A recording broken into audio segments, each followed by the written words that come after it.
नमस्कार, मैं हूं आपके साथ गौरव राजेंद्र। बुलेटिन की शुरुआत करते हैं। उप मुख्यमंत्री अरुण साव अपने एक दिन के प्रवास पर राजनांद गांव पहुंचे और कार्यकर्ताओं से भेंट की। चौखड़िया पर स्थित तहसील साहू संघ भवन का लोकार्पण किया। बता दें कि संघ भवन का लोकार्पण मुख्य अतिथि के रूप में उपस्थित हुए उप मुख्यमंत्री अरुण साव ने अपने हाथों से किया और जिसमें उन्होंने भक्ति माता कर्मा के बलिदानों को याद किया।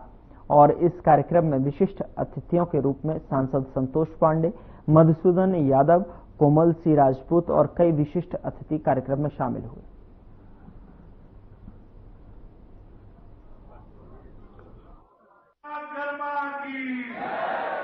ये गौरवमयी पल जब आज ये भवन के लोकार्पण होते, ये ऐतिहासिक भवन आज अपन नया स्वरूप में आप सबके बीच में स्थापित हुई से एक लिए मैं आप सब जनता बहुत बधाई और शुभकामना दे। ये भवन केवल भवन नहीं, देखिए अभी हमारा संचालक महोदय बता रही से कि जरूरतमंद के जरूरत में खड़ा होने वाले ये भवन है। और ये ऐतिहासिक भवन जो कमल किशोर जी बताई गई थी, ऐतिहासिक भवन में ये सुंदर भवन अब हो गए हैं। तो सुंदर और ऐतिहासिक भवन के लिए आप सब जनता बहुत बधाई, बहुत शुभकामना। आज के ये देखिए मैंने बताया कि ये भवन के निर्माण केवल दिखाए कि ये भवन लो है, जितना सुंदर हमारा भवन है, ये भवन के इतिहास पुराना है। ये भवन के उपयोग अलग है और ये पाएंगे आज बहुत ऐतिहासिक काम हो रहे। आज एक ऐतिहासिक दिन है, ककरो ध्यान में नहीं है, मैं आप लोग बता दूं। आज ये तारीख है आज 29 अप्रैल 1547 के एक बहुत ऐतिहासिक पुरुष दानवीर भामा शाह के आज जयंती है। वो दानवीर भामा शाह जैसे केवल हम दानवीर के नाम से जानते हैं, लेकिन वो केवल दानवीर नहीं रही थे, वो प्रखर, वो योद्धा रही थे। महाराणा प्रताप के अनन्य सहयोगी और सलाहकार और मित्र रहे। लोकार्पण करेंगे अवसर हम सब ला मिले, निश्चित रूप से ये हम सब के लिए सौभाग्य के विषय है। राजनांदगांव संस्कार धानी कहे जाते हैं। राजनांदगांव के संदेश पूरा देश और प्रदेश भर में जाते और इनके प्रखर विद्वान बड़े बड़े उपलब्धि है राजनांदगांव के नाम। ऐसे राजनांदगांव के समाज को मैं बहुत बधाई और शुभकामना देता हूं कि ऐसे एक मेहनत से ऐसे सुंदर भवन के निर्माण करे।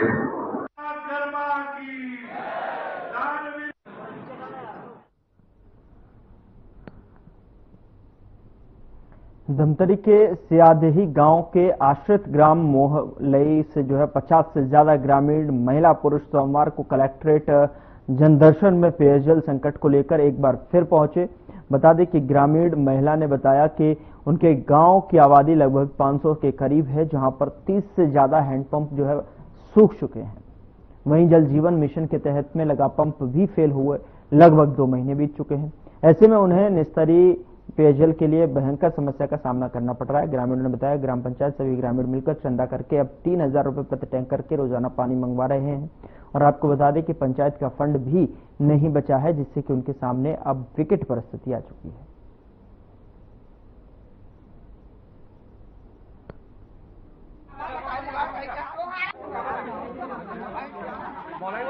तो तत्काल मार्च बिना एक टेंकर के माध्यम से कर रहे हैं और ग्राम पंचायत के माध्यम से, लेकिन उनका जो किराया वगैरह है वो भी कम, वो तो टेंकर तो दे दिए हैं, लेकिन जो इंजन वगैरह है उसको लाने की जो है ड्राइवर वगैरह उनका चार्ज है वो 3000 रुपये।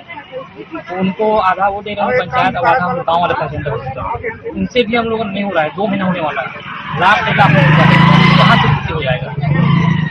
टैंकर में कहाँ से पानी लेके आते हैं? टैंकर से हम लोग अराउंड 5 लाते हैं, वहाँ से 3 किलोमीटर है। टैंकर में पानी आ रहा है वो पर्याप्त गांव में नहीं पूर जा रहा है? नहीं पूरा है पूरा। एक दिन में एक आध मिल जाता है, एक आध महलों को ये देखते थे, सुबह दूसरे को देते हैं एक दिन का 3000 किराया, उसमें मतलब गाड़ी वाड़ी का पूरा है।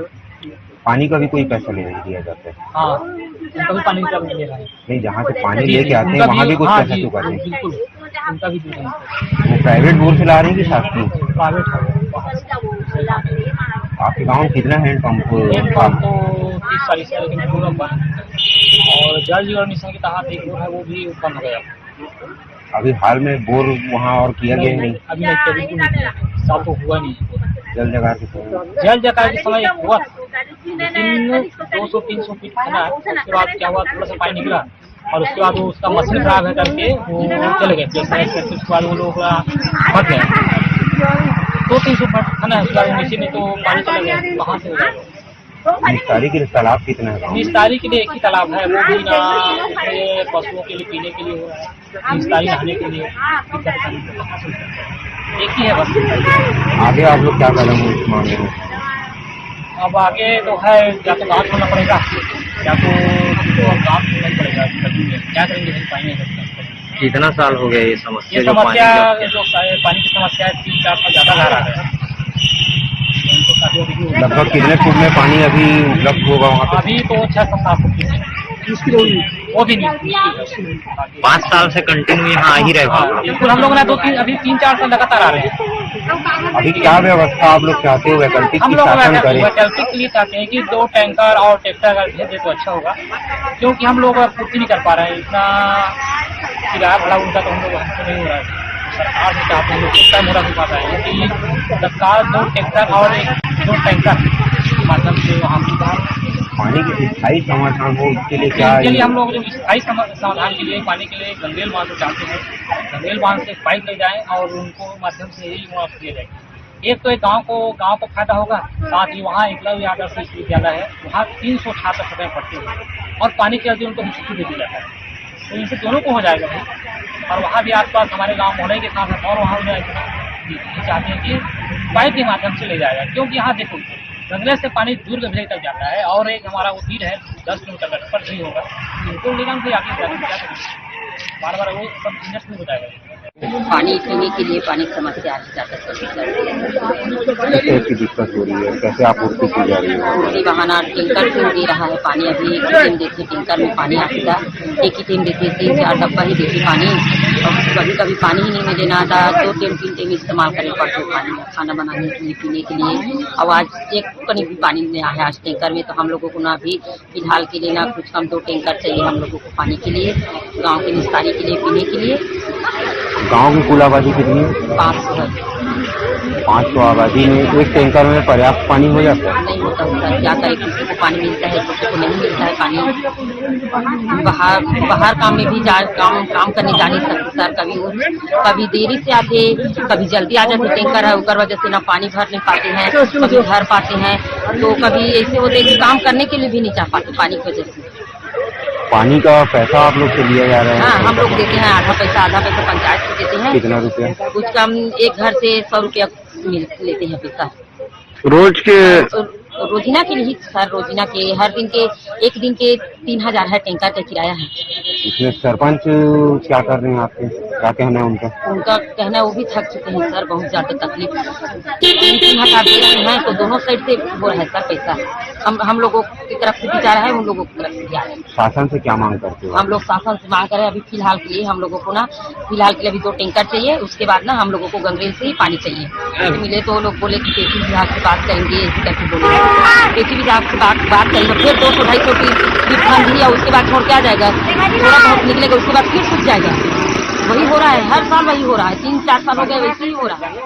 जल जगार के समय में वहाँ पे बोर खोदा गया? जल जगार के समय बोर खुदाया गया, वही 200-250 फीट है ना, उसके बाद ना आ गए वो लोग, वो पानी उसका पानी नहीं निकल रहा है, सूख गया, एक बूंद भी नहीं रहे।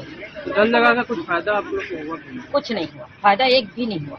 समस्या समाधान में हर हफ्ता वो यहीं आके रहेंगे कलेक्ट्रेट ऑफिस में। मोहल्ले के थोड़ा पानी का इशू है, स्पेशली पथरीला एरिया है और वहाँ पे जल जीवन मिशन में जो काम हुआ है सोर्स क्लियर का इशू है। वहाँ पे हम लोग कोशिश कर रहे हैं कि आसपास कहीं पे पानी स्पेशली हम लोग को ये के थ्रू पाइपलाइन के थ्रू भिजवाएं, और उस पर काम चल रही है, जल्दी इस समस्या का सॉल्यूशन निकल जाएगा। लगभग 2-3 किलोमीटर दूर ही सोर्स हम लोग सोर्स मिली है। 3-4 बार पिछले टाइम में भी प्रयास किया गया था, मतलब पथरीली जमीन के कारण इशू रहा है इसमें, तो अभी सॉल्यूशन उसका हो जाएगा।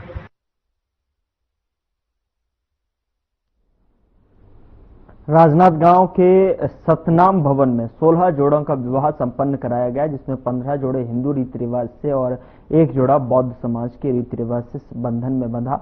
यह आयोजन छत्तीसगढ़ समाज शासन की जरूरी योजना मुख्यमंत्री कन्यादान योजना के तहत में आयोजित की गई और जिसे महिला बाल विकास विभाग ने आयोजित किया।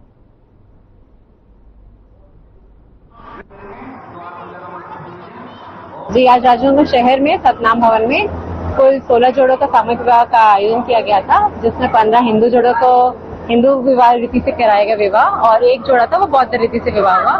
इसमें राजनांदगांव शहर के 10 जोड़े थे और छुरिया कुमरदा एरिया के कुल 6 जोड़े थे। इस प्रकार कुल 16 जोड़ों का विवाह आयोजित किया गया है। यहाँ प्रति जोड़ा मुख्यमंत्री कन्या विवाह योजना के तहत 50,000 का प्रावधान किया गया है, जिसमें से हर जोड़े को बालिका के नाम पे 35,000 की राशि का चेक दिया गया है।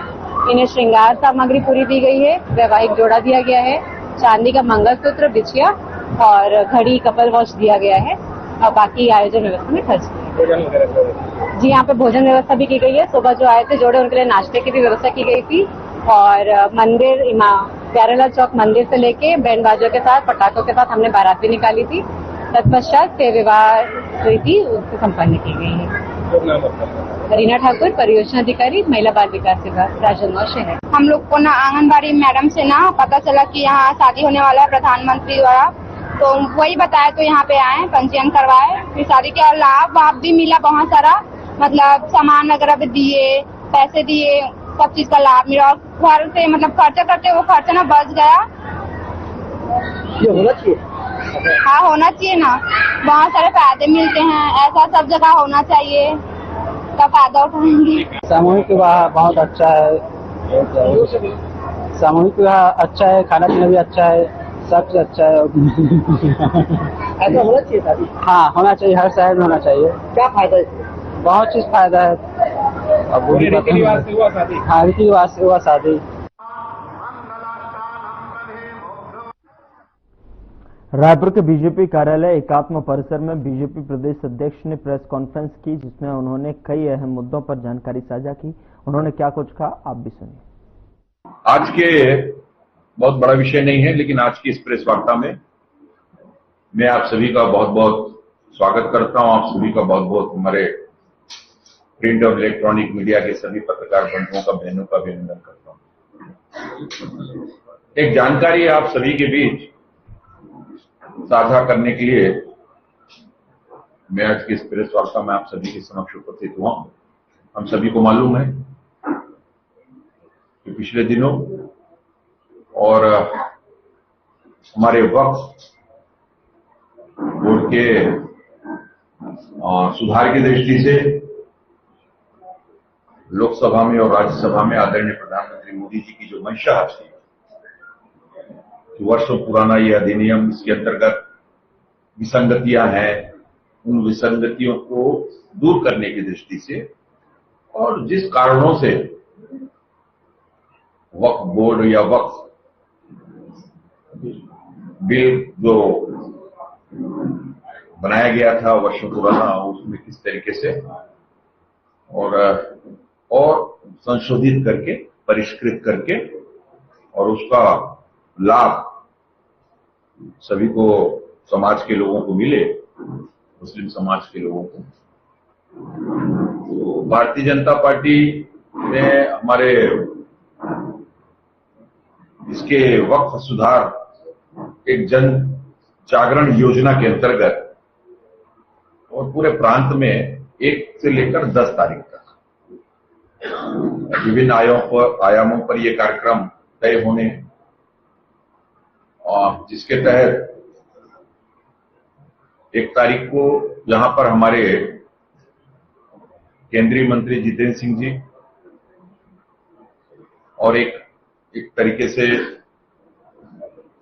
सभी समाज के उलेमाओं के बीच में या इन्फ्लुएंस और जितने भी हमारे विभिन्न उसमें डॉक्टर हो सकते हैं, उसमें अन्य सभी बुद्धिजीवियों के साथ वे इस पर चर्चा करेंगे, इस पर अपना विषय भी रखेंगे। और साथ ही हमारे राष्ट्रीय महासचिव आदरणीय राधा मोहन जी एक वृहद कार्यशाला जिसमें भारतीय जनता पार्टी के सभी जनप्रतिनिधियों की दृष्टि से हो, हमारे सभी वरिष्ठ नेता, जिले शहर से अपने जिलाध्यक्ष, अन्य पदाधिकारी, मोर्चा प्रकोष्ठों के हमारे सभी पदाधिकारीगण उसमें उपस्थित रहेंगे, जिससे कि विभिन्न चरणों पे आने वाले 10 तारीख तक के जो कार्यक्रम है, जैसे कि महिला मोर्चा के द्वारा और समय समय पे उनके द्वारा हमारे मातृशक्तियों के बीच में और नारी शक्ति हमारी उसके बीच में इस तरीके से यह विषय जाए, क्योंकि ये विषय के पीछे दिक्कत यह है कि ये इस विषय को जिस तरीके से कांग्रेस ने लगातार समाज को, मुस्लिम समाज को कह लें या पूरे देश को, एक जैसा कि उनके कार्यक्रम, उनके कार्य योजना रहता है कि देश को लगातार भ्रम के वातावरण में डालने का एक झूठ परोसने का काम भी किया गया, जिसके तहत ये वक्फ बिल जो संशोधित रूप में जो पास हुआ है उससे समाज के लोगों को नुकसान होगा, मुस्लिम समाज के लोगों को। लेकिन वक्फ बोर्ड का गठन ही इसलिए हुआ था कि एक्चुअली में इसका मूल स्वरूप तो दान का स्वरूप था, वक्फ यानी दान, और उसका लाभ मुस्लिम समाज से जो वहां की हमारी महिलाएं हैं, वहां मुस्लिम समाज की जो महिलाएं हैं या आर्थिक रूप से जो वंचित हैं, सामाजिक रूप से जो प्रताड़ित हैं या जिनको व्यवस्थापन करना है, एक अच्छे जीवन की ओर अग्रसर करने की दृष्टि से इसका निर्माण हुआ था। ये नए बिल में भी इन्हीं सब चीजों को ध्यान में रख के और इसको किया गया है। विशेष वर्ग से संपर्क का अभियान इस 1 से 10 तारीख के बीच में छत्तीसगढ़ में, और महिला संवाद की दृष्टि से मैंने बताया आपको, हमारे जो अल्पसंख्यक मोर्चा है भारतीय जनता पार्टी का और हमारे महिला मोर्चा के नेतृत्व में ये जिले शाह इसको सम्मेलन आयोजित करना, और कोई ना कोई केंद्रीय नेता निश्चित रूप से इसमें उपस्थित रहेंगे जिनका मार्गदर्शन भी, और इस विषय को पूरी तरीके से उसमें रखने का है और प्रभावशाली हुए कार्यक्रम की दृष्टि से जो समाज के विभिन्न क्षेत्र के जो प्रभावशाली महिला हैं, नारी शक्ति है, उनको इसमें आमंत्रित करके उनके बीच में और अन्य एक और स्वरूप दिया गया है। हमारे जो समाज, मुस्लिम समाज के धार्मिक नेता हैं और इमाम हैं, ऐसे इनके बीच में भी संगोष्ठी के माध्यम से ये भी अल्पसंख्यक मोर्चा करेगा इस कार्यक्रम को, और हमारे सभी इसके प्रभारी जो हैं और वे सब इसमें रहेंगे। केंद्र से राष्ट्रीय स्तर से हमारे मोर्चा के इसमें नेता भी उपस्थित होंगे। इस तरीके से सामाजिक और आर्थिक उत्थान की दृष्टि से ये नया बिल लाया ही नहीं गया है, पास भी हुआ है, और उसकी जानकारी और उस पर ध्यान केंद्रित किया जाएगा कि नीचे तक ये बात पहुंचे। नए संशोधन के जो पॉजिटिव थिंग्स हैं, सकारात्मक पहलू हैं, वो विषय सारा इसमें जाएगा। उसी प्रकार विभिन्न समाजों में हम ईसाई समाज का मामला ले, ईसाई समाज है और उनके साथ भी एक सैद्धांतिक रूप से इन विषयों को लेकर सद्भाव बैठक इसका नाम से, और अल्पसंख्यक मोर्चे की दृष्टि से ही ये काम उनकी ओर है भारतीय जनता पार्टी का, जो कि लगातार जिले शहर सद्भाव बैठकों के माध्यम से ये सारा विषय उन तक ले जाने का है हमारे जनजाति समुदाय में, क्योंकि ये विषय सब तक जाना है। सिर्फ इस दृष्टि से कि सिर्फ मुस्लिम समाज पे ही इसको समझाना, ऐसा नहीं, ये सभी तक ये जाए, और जो एक रॉन्ग नैरेटिव एक फैलाया जा रहा है जो पूरे देश में, और उसका जो यथार्थ है, उसकी इस नए बिल के संशोधन की जो सत्यता है, किस तरीके से इसको लेकर समाज के ही वंचित परिवार को आगे लाने का, क्योंकि इसका मिसयूज बहुत हुआ। इसका मिसयूज बहुत हुआ और सिर्फ वक्फ से मतलब जो हिंदू हैं, सिख हैं, ईसाई हैं, ये तो बड़े पुराने समय से आप देख लीजिए, मुस्लिम समाज को भी इसका नुकसान हुआ, क्योंकि कुछ चंद प्रभावशाली लोगों के ये इसमें हाथ में ये आ गया था। और हम तमिलनाडु की घटना को देखें, अभी तमिलनाडु का विषय सब और है, और वहां के वक्फ बोर्ड ने तिरुवैदुर गांव में 1500 साल पुराना, 1000 उस समय देख लीजिए आप, 500 साल पुराने तो ये कुछ था भी नहीं वक्फ बोर्ड या ये। और चंद्रशेखर स्वामी मंदिर और उसके आसपास के करियाकुरुची गांव पर स्वामित्व का दावा कर दिया। और इस तरीके से एक हिंदू धार्मिक भूमि पर कब्जा का विषय आया। गुजरात में है, बेट द्वारका में दीप विवाद है, ये भी बहुत पुराना है। शिव शक्ति सोसाइटी है, मनंबम केरल, ऐसे वक्फ बोर्ड के 400 एकड़ भूमि पर दावा किया, और जिसमें से 1000 भूस्वामियों और लगभग 600 से अधिक ईसाई परिवार, जिसमें कई मछुआरे हैं, उन पर इसका प्रभाव पड़ा। अब ये वर्षों पुराना है, कोई 500 साल, 800 साल, 1000 साल पुराना, तो इसका दुरुपयोग काफी हुआ कुछ में। और इसमें अगर हम देखेंगे तो हरियाणा में है, अब जैसे कर्नाटक का सबसे महत्वपूर्ण है कर्नाटक की, और इसलिए मैं ध्यान दिलाऊंगा कि 2 लाख करोड़ की, इसमें मैं स्पष्ट रूप से बताऊंगा कि इसमें 2 लाख करोड़ की चोरी तक हुई है। 2012 की एक रिपोर्ट में इसका खुलासा हुआ कि कर्नाटक में 22,000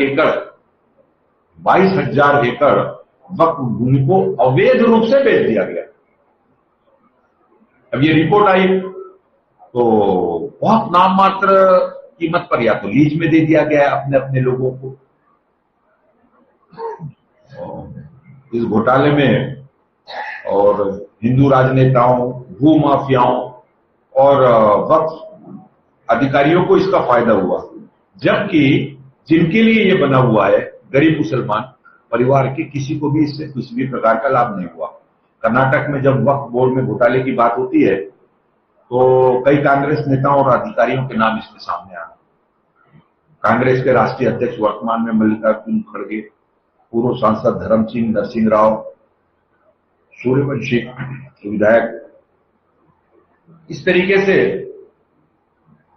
किस प्रकार से वक्फ बोर्ड के अधिनियम के अंतर्गत, प्रावधानों के अंतर्गत उसका दुरुपयोग अपने स्वयं के हितों के लिए किया गया, और उनको वंचित करने का जिनके लिए बना हुआ था ये, और दान से मस्जिद, धार्मिक स्थान के डेवलपमेंट के अलावा बाहर जाके बहुत सारे ऐसे अपने स्वयं के, और कहीं कहीं तो शॉपिंग मॉल बन गए हैं, कहीं कहीं बड़ी बड़ी दुकानें बना लिया है लोगों ने अपने लिए।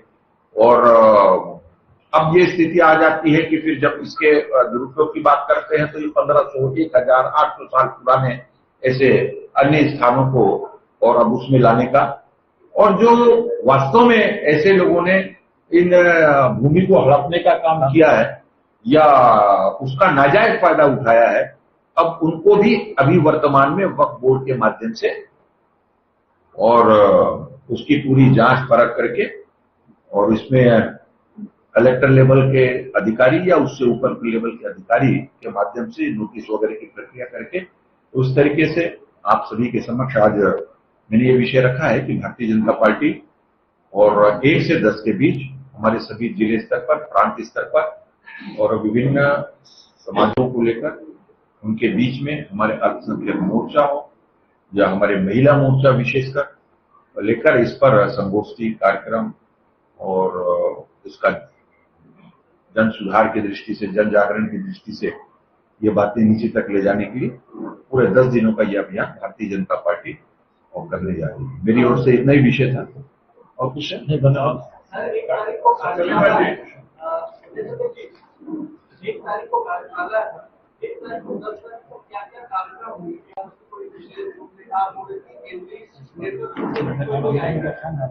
देखिए, 1 तारीख को हमारी कार्यशाला है, हमारे राष्ट्रीय महामंत्री उसमें आएंगे और उनका मार्गदर्शन मिलेगा। 1 तारीख के कार्यशाला के जितने भी विषय उसमें आएंगे वो तुरंत कार्यशाला के बाद सभी को मिल जाएगा, उसकी जानकारी भी मिल जाएगी। उसी दिन जितेंद्र सिंह जी का भी है, हमारे केंद्रीय मंत्री, और उसमें इमामों से, उलेमाओं से इसमें बातचीत और अन्य जो भी है समाज के, और उनका भी कार्यक्रम शेड्यूल आ जाएगा आप लोगों के पास। उम्मीद ये पहले आप लोगों को सौभाग्य मोदी लाया, पूर्वक संशोधन बिल लाया, इन दोनों के माध्यम से कहीं न कहीं आप मुस्लिम समाज में जाने का प्रयास कर रहे हैं। क्या लगता है वाकई में आप लोग मुस्लिम समाज को जीत पाएंगे? नहीं, इसके मैं गुड क्वेश्चन। इसमें आपको एक तरफ ध्यान दिलाऊंगा मैं, ये तो कांग्रेस के द्वारा सेट किया हुआ रॉन्ग नैरेटिव है। समाजों